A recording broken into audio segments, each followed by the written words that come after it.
Data తీసుకుని ఇస్తే మళ్ళీ కలెక్టరేట్ నుంచి ఇచ్చేస్తే బెటర్.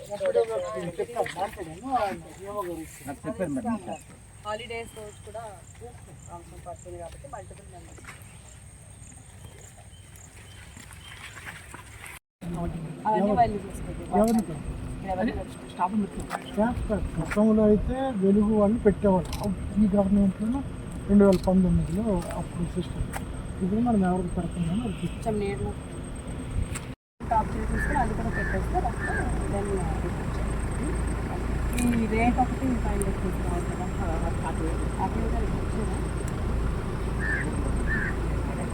చాలా కాల్ చేసి ఎనీవేస్ ఇప్పుడంతా ఓన్లీ 20 MT కదా. సో ద వెహికల్ సైజ్ అవుతుంది 90%.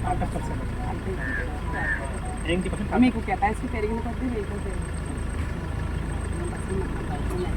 దానికైనా ఫిక్స్ చేసేస్తే president have to declare the rate. So 1 district 1 price మనకి సోర్స్ కూడా same rate. So company members అందరికీ అయితే తీసుకోవాలి. మేము ఏది ఎంత క్వాంటిటీ ఉన్నది ఇంకా మేము అసెప్టైన్ చేయలేదు. So that will be done by tonight. ఒకసారి ఇక్కడ ఎగ్జిస్టింగ్ ఈ డంప్స్ శాండ్ డిపోస్లో అని ప్రస్తుతానికి మనకి ఎంత శాండ్ అనేది స్టాక్ యాజ్ ఆఫ్ టుడే ఎంత ఉందో మేము ఫస్ట్ పంచనామా కడుతున్నాము. సో దానికి కొంచెం లెవెల్ చేసేసి ఓవరాల్గా క్యాలిక్యులేట్ చేసి క్వాంటిటీ అరైవ్ అవుతుంది. ఎలా ఇస్తారు మేడం? ఏంటండి అది ఇంకా సో ఇనీషియల్గా మా ఫస్ట్ 3 months కూడా ప్రతి మనిషికి ఆధార్ కార్డు దీని ప్రకారము 20 MT మాత్రమే ఇస్తాము. So 20 MT per person per Aadhaar. And sand utilization కూడా ఇప్పుడు మనకి రాజమండ్రి నుంచి వస్తుంది శాండ్. సో దాని ప్రకారం మళ్ళీ ఎంత ట్రాన్స్పోర్టేషన్ ఛార్జెస్ ఇవన్నీ కలిపేసి పర్ ఎంటీ ఛార్జ్ ఎంత వస్తుందో కూడా మేము డిసైడ్ చేసి మీకు రేపు ఇన్ఫార్మ్ చేస్తాం. Yes, I will give it tomorrow. అది మాత్రమే కాకుండా యూటిలైజేషన్ ఇప్పుడు సపోజ్ అనకాపల్లి జిల్లా వాళ్ళు ఇక్కడ తీసుకుంటే ఈ ఆధార్ బేస్డ్ మీద ఇక్కడే వాళ్ళు యూటిలైజ్ చేయాలి. సో ఇక్కడ కొనుక్కొని వైజాగ్లో కట్టుకోవడము దాన్ని యూటిలైజ్ చేయడానికి వీల్లేదు. ఏ జిల్లాకు ఆ జిల్లా కంపల్సరీ చేయాలి. అండ్ మనకి సోర్స్ రాజమండ్రి నుంచే కాబట్టి మనకి జిల్లా అంతటి కూడా యూనిఫామ్ ప్రైస్ అనేది మెయింటైన్ అవుతుంది 2 రీచెస్లో, 2 డిపోస్లో కూడా.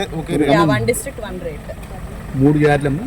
2 ఉన్నాయి ఇక్కడ, ఒకటి 2 కదా, ఓన్లీ 2. నక్కపల్లి హైవే పైన ఒకటి, గబ్బాడ ఇక్కడ మన మొత్తం 2 ఉన్నాయి.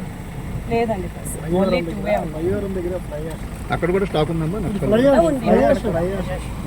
అక్కడ కూడా ఉంది, అక్కడ విజిట్ చేసి వచ్చాము. సో ఇక్కడ కూడా ఉంది. ఈ 2 ఫైనలైజ్ చేసేసి ఎంత స్టాక్ ఉన్నదని ఐడెంటిఫై చేస్తాం. తర్వాత కంపల్సరీ ఈ ఎంటైర్ డిపోకి మనము CCTV కవరేజ్ అన్నది ఏర్పాటు చేస్తున్నాం. So it will be under continuous monitoring. DLSC chairman collector గారు ఉంటారు. సో వారు మానిటర్ చేస్తారు. అదేవిధంగా పోలీస్ సైడ్ నుంచి SP గారు అండ్ CSP గారు కూడా మానిటర్ చేస్తారు. ఫీడ్ అనేది రెగ్యులర్గా మానిటర్ చేస్తాము. వెహికల్స్ అసలు లోపల ఎవరు వస్తున్నారు, ఎంత తీసుకెళ్తున్నారు, ఏంటి కంప్లీట్ డేటా మేము మెయింటైన్ చేసి ఒకేషనల్లీ ఎవరు తీసుకెళ్తున్నారు, వాళ్ళ యూటిలైజేషన్ కరెక్ట్గా ఉందా లేదా అనేది కూడా మేము ర్యాండమ్గా చెక్ చేయడం జరుగుతుంది.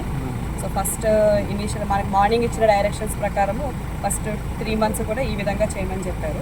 ఫర్దర్గా ఇంకేమన్నా అప్డేట్స్ ఉన్నా కూడా వాళ్ళు నెక్స్ట్ వీక్ ఏ విధంగా ఇది రోల్ అవుట్ అవుతుందో దాని ప్రకారం చూసి ఫర్దర్ ఇంప్రూవ్మెంట్స్ ఎక్కడన్నా ఉన్నా కూడా చేస్తాం.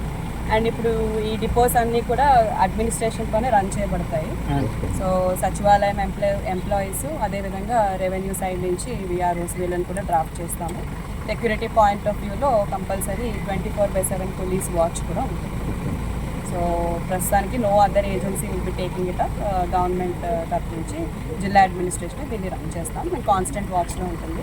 2 కూడా నర్సీపట్నం ఆర్డీఓ గారి జ్యూరిస్డిక్షన్లోనే ఉన్నాయి. So he will be constantly checking everything and inspecting time and when possible. And as a joint collector I will also be available. సోమవారం నుండి ఓపెన్ చేస్తున్నాం. ఎస్, సోమవారం నుంచి దిస్ విల్ బి ఆపరేషనలైజ్డ్. ఆ రోజు నుంచి కన్స్యూమర్స్కి అవసరం మేరకు అదే మీకు ఇందాక చెప్పాను కదా 20 metric tons అది మాత్రమే అలౌడ్ ఉంది ప్రస్తుతానికి. సో ప్రస్తుతానికి అంత మాత్రమే మా అమ్ముతాము. దీని అంతటి ఇన్ఫర్మేషన్ కూడా రేపు ఒకసారి నోట్ మాదిరి అంటే రేటు అండ్ క్వాంటిటీ ఫైనలైజ్ ఇవాళ రాత్రికి చేస్తాం. దాని ప్రకారం క్వాంటిటీ మీకు ఎంత వస్తుంది ఏంటి అని చెప్పేసి రేపు ప్రెస్ నోట్ కూడా నేను ఇప్పిస్తాను. ఓకే అమ్మా, థ్యాంక్ యూ.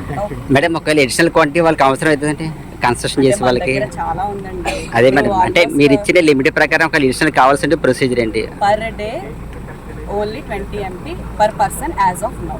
ఒక ఆధార్ కార్డు మీద. అంతే. సో ప్రస్తుతానికి అడిషనల్ అనేది అయితే ఇంకా, ఎందుకంటే మనకి ప్రస్తుతం ఉన్న స్టాక్ దీని ప్రకారం మనకి చాలా యాంపులే ఉంది, ఇంతకు మించి పెద్ద అవసరం లేదు. ప్రస్తుతానికైతే దానికి రెస్ట్రిక్ట్ చేస్తున్నాం. ఇంకా ఎక్స్ట్రా రిక్వైర్మెంట్ గవర్నమెంట్ వచ్చిన గైడ్ లైన్స్ ప్రకారం చేస్తాం. Okay madam, thank you. Thank you.